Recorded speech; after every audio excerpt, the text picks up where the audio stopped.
जय हिंद साथियों, आप सभी का आपके अपने YouTube चैनल शिक्षा संस्कार क्लासेज में स्वागत है। आज हम लोग गणित के कुछ प्रमुख पदों के बारे में बात करने वाले हैं। जैसे आज हम लोग देखते हैं कि संख्याएं होती क्या हैं तथा इसको हम लोग कैसे लिखते हैं। चलिए देखते हैं संख्याएं होती क्या हैं।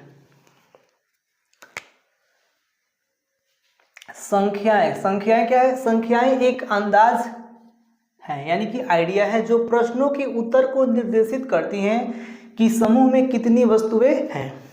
संख्याएं क्या है? एक अंदाज है जो हमें यह बताती हैं कि किसी समूह में कोई भी वस्तुएं कितनी मात्रा में है। जैसे मेरे हाथ में ये स्केच हैं, कितने हैं? 2 हैं, यानी कि जो 2 हैं क्या बता रहा है?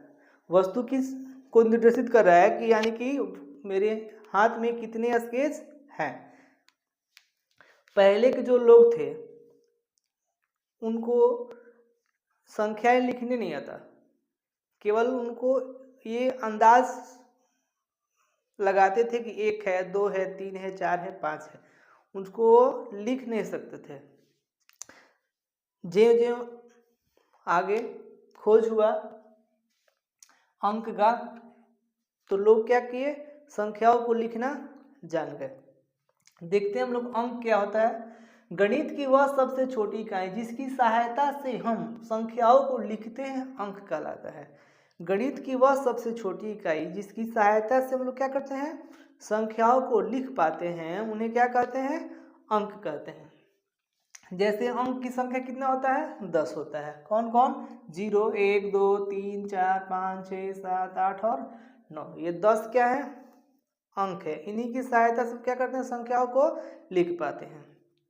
चलिए आगे देखते हैं हम लोग संख्यांक। संख्यांक क्या होता है? बोले संख्याओं को प्रदर्शित करने वाले अंकों को संख्यांक कहते हैं। यानी किसी भी संख्या को लिखने के लिए जिस अंक का उपयोग करते हैं उस अंक को क्या बोलते हैं हम लोग? संख्यांक। जैसे यहाँ 4 लिखना है, 4 लिखने के लिए हम किसका यूज किए? 4 का।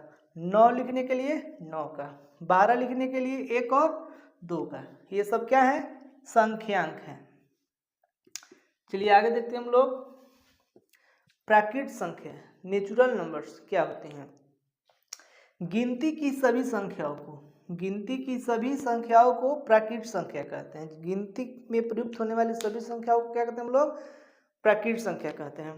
प्राकृत संख्याओं के समुच्चय को किससे निरूपित करते हैं? n से।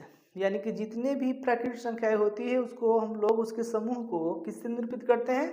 n से निरूपित करते हैं। यानी कि जितने भी नेचुरल नंबर हैं उसके पूरे समूह को किससे निरूपित करते हैं? n से। यानी कि छोटा जो नेचुरल नंबर हो गया प्राकृतिक संख्या 1 हो गया और सबसे बड़ा हो जाएगा आपको इन्फिनिटिव। इसकी कोई सीमा नहीं, अनंत है।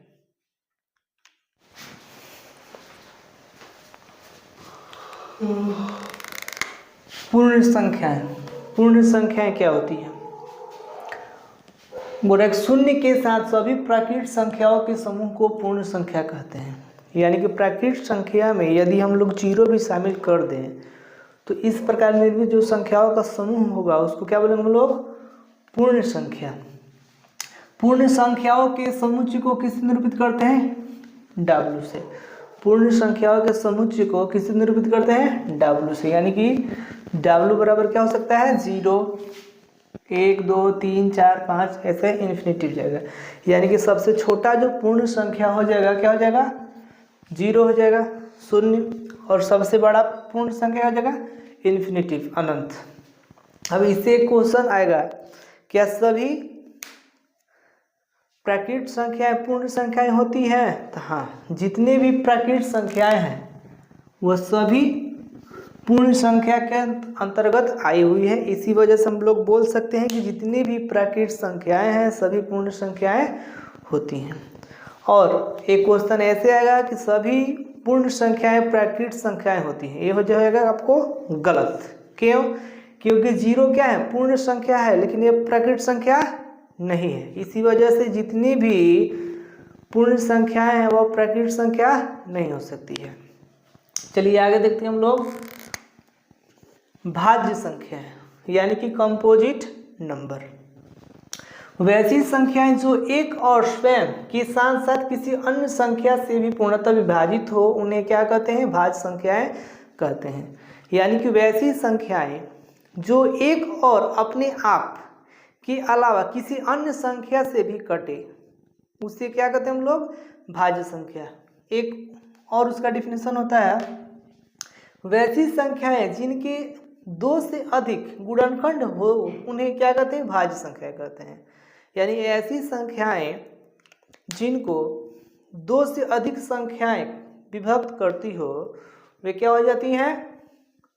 भाज्य संख्याएं। जैसे यहाँ हम लोग देखते हैं 4 है, 1 से कटेगा, 2 से कटेगा, 4 से कटेगा, इसके कितने गुणनखंड हो गए?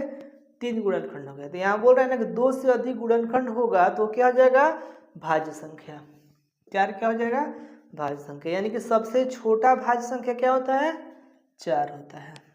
सबसे छोटा भाज्य संख्या 4। चलिए आगे हम लोग देखते हैं अभाज्य संख्या यानी कि प्राइम नंबर। वैसी संख्याएं जो केवल एक एवं स्वयं से पूर्णतः विभक्त होती हैं उन्हें क्या कहते हैं? भाज्य संख्याएं कहते हैं। यानी कि वैसी संख्याएं जो एक और स्वयं के अलावा किसी अन्य संख्या से न कटे, केवल एक और अपने आप से विभक्त हो, वे सभी संख्याएं क्या कहलाती हैं? अभाज्य संख्याएं यानी कि प्राइम नंबर कहलाती हैं। या तो इसका अलग डिफिनेशन हो सकता है एक और, कि वैसी संख्याएं जिनके केवल 2 गुणनखंड हो, यानी वैसी संख्याएं जिनके केवल 2 गुणनखंड हो उन्हें क्या कहते हैं? भाज्य संख्याएं। जैसे हम लोग देखते हैं 2 कहाँ से कटेगा? 1 और 2 से, 3 1 और 3 से। इनके कितने गुणनखंड हैं? केवल 2 गुणनखंड है। यानी कि जिनके केवल 2 गुणनखंड हो, या तो 2 से कम नहीं होना चाहिए या 2 से ज़्यादा नहीं होना चाहिए। कितने होने चाहिए? 2 होने चाहिए। यानी कि जिनके केवल 2 गुणनखंड हो वे क्या कहलाती हैं? अभाज्य संख्या कहलाती हैं। चलिए इसके आगे हम लोग अगले वीडियो में मिलते हैं। तब तक के लिए धन्यवाद।